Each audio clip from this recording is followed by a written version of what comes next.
What are macros? I keep hearing people say, what are your macros? And when they said that to me, I thought, I can actually imagine someone saying, oh, what's your macros though? What's your macros? What are your macros?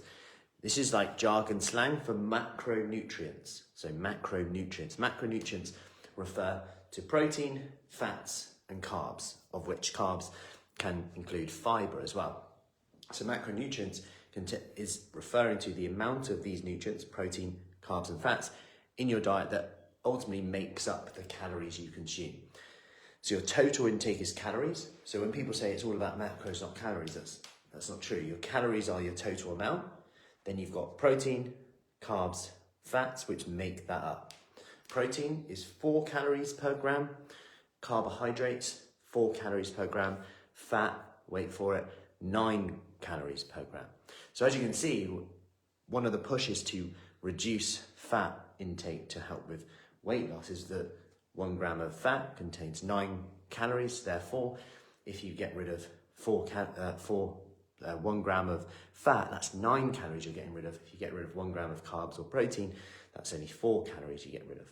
However, it doesn't always work as simple as that. For example, you don't want a super low fat diet because we know that then you don't synthesize certain vitamins, like fat soluble vitamins like vitamin D, which we know is really important for your immune system and health. The other side effect is if you go so low, we find that hormones could be impacted and satiety, like how full you feel, could also be impacted. That said, most of us eat a lot of fat, and actually it doesn't contain a lot of volume, right? Because only 1 gram gets 9 calories. So if you think about it, you're eating over double the amount of calories for 1 gram. If you think of fat sources, like sources of fat, mayonnaise, you think things like that add up very quickly, that don't provide a lot of satiety, great for taste, but not a lot of satiety. You think of like cream, you think of like butter, oil. It's not like if you have 200 calories of oil, you might not even notice it other than the taste, but the volume. If you have 200 calories of potato, that could be heaped on your plate. So carbohydrates, 4 calories per gram, this is our preferred energy source. This will give you special, potentially performance benefits, especially if you are exercising for longer periods and at higher intensities. So carbohydrates, think of these as, say, whole grains, pastas, bread, fruit, even pulses, lentils, beans, legumes. They are still predominantly carbohydrates, although they'll be more fibrous. And we want to make sure these are coming from more fibrous sources in general. So like your beans, whole grains, things like that, legumes, oats, stuff like that, fruit, of course, and vegetables. A lot of vegetables will come under that in terms of like sweet corn, you could argue, things like that. Then you've got protein. Protein keeps you fuller for longer. Protein is there for repair and building. So don't think of protein as necessarily like the energy source. This is like the recovery, the building. It keeps you fuller for longer. Skin, hair, nails.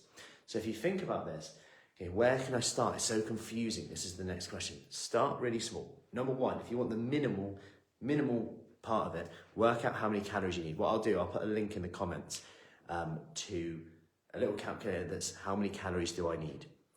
And that will give you a rough idea. Then you could have a look at that if you're conscious of that.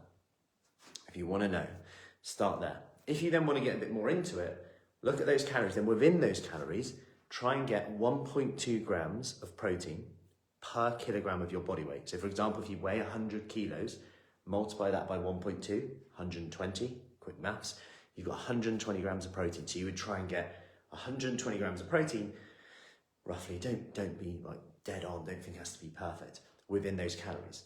And actually it's quite a flexible way of eating. The carbs and fats can just make up the rest of it and just go by what you prefer. Start there, see how you get on. So that, in a nutshell, is what they're referring to. So what's your macros? Sometimes we get too into it with our carbs and fat intake. What we know is actually our carbs and fats, give or take, of course, don't matter as much as we used to think in terms of you need this amount, you need this amount. I would start there, calories and protein, the rest can kind of make up as and when. Just try and get wholesome, natural foods as much as you can, lots of fiber, and see how you go. Satiety will come from the protein, recovery will come from the protein, carbohydrates will give you energy, that fuel to work out. Your fats may also help with satiety, but also health, hormonal benefits as well. Hope that helps. Any questions, as always, just let me know. Have an awesome day, and I'll put that calorie counter below for you. We are about to launch next week, by the way, our 28-day Kickstart program, our Live Well program. We're in 40 plus, 50 plus, 60 plus, 70 plus. You want to get in shape, get fit, have a bit of fun doing so, but unsure where to start, a bit nervous about going to a standard gym. Want that personal training type feel in a small group with like-minded people. Want more information on this? Do comment with Kickstart or send me a message. Have an awesome day.